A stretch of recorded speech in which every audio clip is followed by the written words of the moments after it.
and thought our guys played hard, and I felt that way every week. But you know, in the first half, we did a lot of things right to put ourselves in a position to beat a very good football team.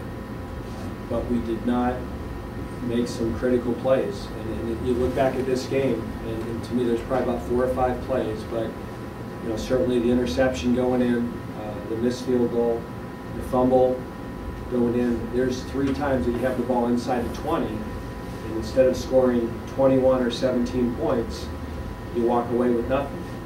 And there were times that we had, and we knew that that would happen, but there were times that I thought we had their quarterback in the backfield on the 3rd down with a chance to make a play. And you know, he missed a tackle or broke a tackle and extended a drive, and that led to 2 of their scores. So, you know, if you convert those red zone opportunities, if you get them down on 3rd down, I think it's a different football game. But we didn't make the plays, they did, and you know, the result is what the result is. Was Lefevre everything that was advertised? Oh, he's a really good player.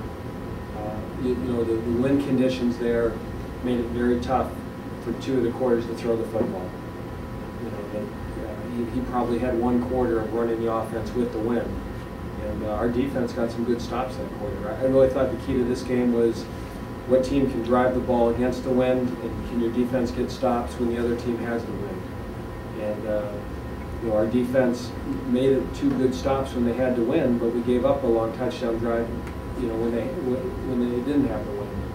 And you know, our offense moved along pretty well when we had the wind, and into the wind. You know, that's where being one-dimensional will catch up with you, because today was a day that when you were going against the wind, you had to have some balance, you had to have a little bit more of a running game, and then especially in the 4th quarter, you know, they got a little more pressure today than we've seen. We did not hold up against 4-man rush as well as we had the rest of the year, especially in the last month. What about the frustration of dropping a home game against, you know, a team like this, where you know you got them in your house? And I mean, it's disappointing. We knew they were a good team coming in, and you know, we know we were going to have to play extremely well, and we knew there wouldn't be a big margin for error. So it's always disappointing when you don't play at home. When you have people come out and watch and support your team, you certainly want to play well for them. Certainly a lot of the mistakes we made are a result of the quality of the competition. I mean, Central's 7-1 for a reason. You know, their scoring defense this year has been outstanding. They have given up yards against a lot of teams, and they haven't given up points. And they find ways to get off the field in the red zone, whether it's turnovers or getting 3rd down stops. Teams miss field goals, and that's a credit to them that they are a good football team, and we're not the first team that they've done that to. How frustrating were the red zone mistakes? I mean, you know, you have Tyler throw it to Friday and we pick it. So I mean, that formula has been pretty good for us. And the other one was more disappointing because we really had tried to get that play run 4 times before, and it just split. And I thought he was going to score. And you know, to not take care of the ball in traffic, that was, at that point it was 17-10. We're inside the 10. If we score, it's a tie ball game. It's a completely different game. And that one obviously hurt us a lot because they had gotten the ball and we had held them to a field goal, and then we came all the way back down the field with the wind, and we could have made it 17-17 right there. And this was a game that you wanted to give yourself a chance to win it in the 4th quarter. And if we had punched one in then, it could have been, you know, we'd have been right where we want to be. So yeah, it's very frustrating because we have not turned the ball over a lot this year. We've been pretty good with that. And today, not only did we give up 2 in the red zone, but we don't generate turnovers.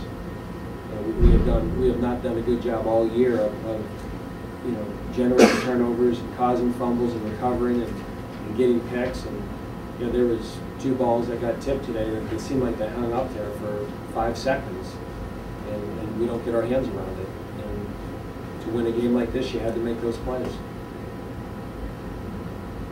Oh, in the kicking game, you won with Norsik today. Is there something wrong with Phillips? No, this week in practice, Matt was clearly kicking more consistently and better than Jerry the whole week.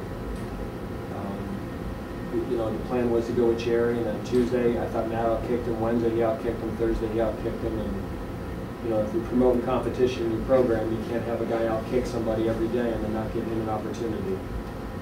So he's been kicking it really well. He's improved, and he gets good height on his kicks. Jerry's been kicking it low, and in terms of getting points on the board, I felt best about Matt. I could be mistaken. I thought I saw Norsik in sweatpants towards the end of the game on the He sideline. was just trying to keep his legs warm. Oh, okay. Yeah, that was just, in between series there, he was just doing that to try to keep himself warm. That was not an injury or anything.